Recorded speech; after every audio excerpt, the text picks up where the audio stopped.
And we saw most of the holy sites. It was a wonderful day. We visited the old city of David and the western Wailing Wall. We did a prayer. I did. We wrote out a prayer on a piece of paper. And actually, the Wailing Wall is one side is for women, the other side is for men. And it's a wall. I understand it's a holy place. It used to be a temple in the old days, but it's a wall. And we wrote out a prayer, mostly for the Navajo people and the Navajo Nation. And all the things we're going through, it will be well. We ask God to help us on that. Everything we ask will come to fruitful to us. And I'm seeing that right now. I'm seeing it. I'm seeing it with the people, the leadership. Everywhere I went, they asked me about it, and I tell them about it. And we have some people out there in the White House now. Is going to be stepping up as a place for the Navajo Nation. And it is happening. I see it. When I came back, I feel so relaxed. I feel like there's nothing I can't do. Nothing I can't do. And it's still in me.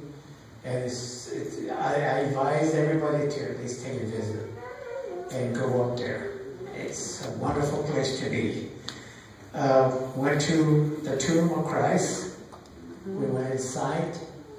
And where he was crucified, we seen that. The tomb, it wasn't that far away where he was crucified, and then they took him to the tomb.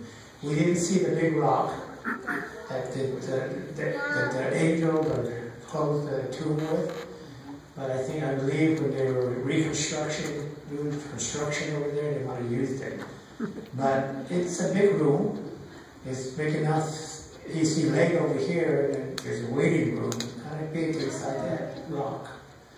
And we were in there, and we just sat there, and I just imagined things, what was going on when he was there. So it was something that it brings out your thinking, your imagination, what went on. The Olive Garden, we went over there, the Tree of Life is there. And that is a wonderful place to be too. And then we went to the Valley of Judgment. We seen all of that. And then we went to the Sea of Caesarea. That was another place. And then there, Mediterranean Sea, I went over there to the blessing, to the sea, to thank the water, the sea, for who we are. We're part of that. And I had some people ask me about why I did that. I told them, I said, you and me are human. We are made out of the four elements. As the Bible says, we're made out of dirt. We're made out of water. We breathe in air. And we also have fire in us. We get sick, our temperature rises and falls. So you look at all that, the Lord gave us the four elements, the most powerful element in the world. And that is air, water, land, and fire. Yeah. So that's what he gave us, and that's who we are, each one of you. And as you know, we met with a professor at the University of Haifa. It's a university of culture. And we talk about student exchange. I'm sure a lot of you want to do student exchange. And they're willing also they ask for teachers to talk about culture, our culture. They talk about language, teacher, our Navajo language. And they're willing to board them. I believe they would finance them too to come in. And student exchange could happen. They're willing to be there. When we were there, there was a lot of different nationality at that university. And you see them wearing their costume, or their traditional clothes, and all that stuff. So that's what we've seen. It's a big, big university. We also went to another university, which is water. They study water. And some of those teachers also asked for Navajo teachers or professors to come over. And anybody that wants to learn about water, it's all there. And that's what they have. And those are some of the bridge that Robert was talking about. The superhighway, we're building that. We have done that. I really believe that because they want us. And they want to do faculty exchange with our Navajo college, like the Net College. And the Net College right now, the vice president is on the job. He wants to go to Israel. I know he wants to, you know. And he is already over there talking to the Net College about student exchange and exchange information. So then we should have gone giving him all the names and cards of all the faculties and the professors over there. So he's been on that already. So I'm sure they're going to go. Probably ask them to come down. It'd be better if they come down and see us, and then we can go back and visit them. I just told the vice president that, so he's on that already. And then the Navajo Technical College is another a college that we have that can go over there and learn a lot of things. They can learn from us, we learn from them. We met with Israeli Kanesha. And he's the Deputy Minister for Agriculture and Development. And what we did there is, these are people, high-profile people in agriculture.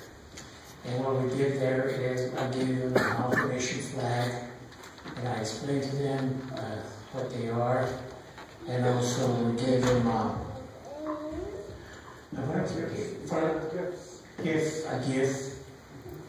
gift of. Yeah, and we gave them a gift, and they really do appreciate it. We wanted to meet with the Prime Minister, but he was busy. But we never got a chance to meet with him. But we asked some of the people around there, that even this Prime Minister, this deputy that we met with, to maybe invite him to come down to visit us here. And we are open for invitation. I'm going to invite him to come to Navajo Nation and talk to us here. We talked about creating an open dialogue and ask the Israeli government to visit the Navajo Nation. That's always been our front line. It'd be nice for them to come down. You will see that the land that we have, the desert, is similar, the same thing. Everything is the same as what's over there here. But on their side, the desert, they turned it into a greenhouse. And agriculture, green places, beautiful. You see rows and rows of bananas, oranges, apples, I don't know, corns, everything. Everything is out there. It's out in the middle of the desert. And what they do is they use technology to irrigate, and how they raise, and their crops are beautiful. They don't use chemicals for fertilizer. They use human consumption, and seawater and fresh water. And there's 3 barrels. One is seawater, fresh water, and the human, for the human. And then it comes together and they mix it down here, and that's what they fertilize with. And they grow. Their garden is so beautiful, you know. And one thing we also noticed too, that in these greenhouses, we've seen plastic wrap around some of these fruits, especially the bananas. Then we're all looking at each other, oh, what's that? And so we had a guy, what was his name, guy? Yeah. He talks all the way. Yeah, I'd love to have him again if I was down there. But anyway, we asked him, he said, those are bananas wrapped up in plastic. I said, why? And he says that to keep the spiders out, the birds out, they keep the cold out. They're wrapped up in plastic. That's how they keep it clean, the fruits, the bananas. It's amazing what they're doing up there. We spent time visiting the massive agriculture field, seeing all the fruits, vegetables, and bananas and oranges, watermelons, beans, anything that grows, they have it. They want to come to Navajo with their technology in agriculture.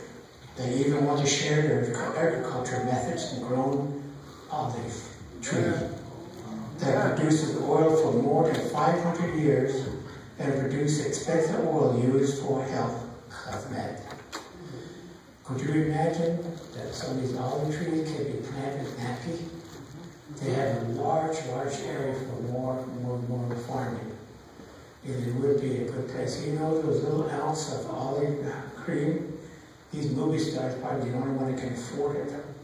And they use it on their face, it all gets tightened up. That's what they do. So these movie stars, you see their whole work, they're young, they look young. It could be nice if we could grow here and really make some revenue off it. And I really would encourage them to go up there. Nappies talking already about it, so they want to know more about it. So well, bring it down, and they'll tell you what it's all about. We want to go down. We're not professional. Paul Robert, Mr. Wolf there, we're not professional farmers or this and that.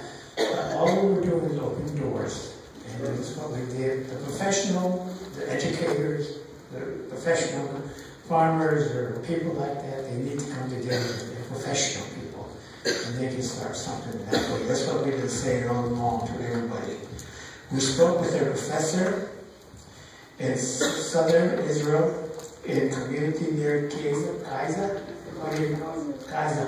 And we didn't see no rocket. That's where the rocket was. You know, so what they do is when that rocket missiles are coming in, they form a dome.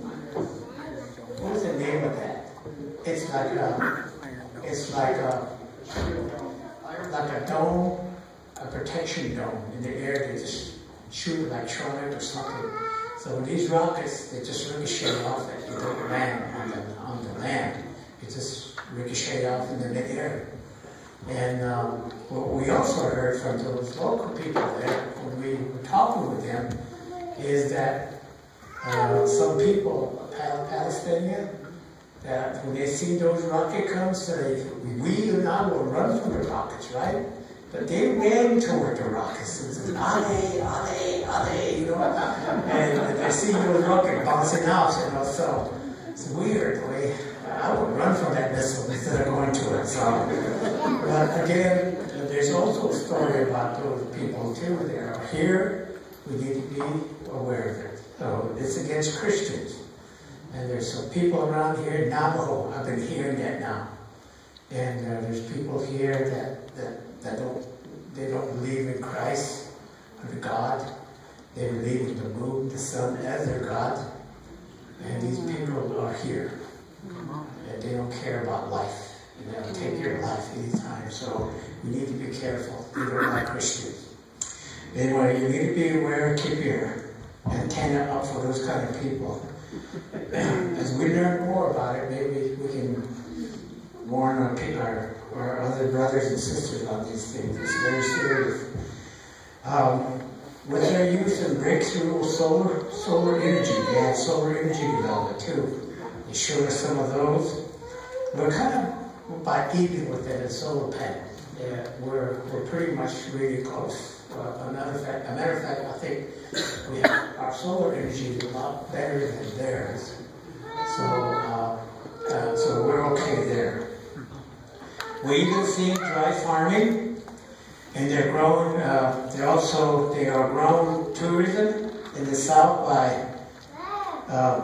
by dry climate like ours, bringing people in, showing them the farming they do and what they do. So tourism is another one that they want to open up, have people come in to Israel and see the wonderful country they have. They also have sheep. They have sheep and goats.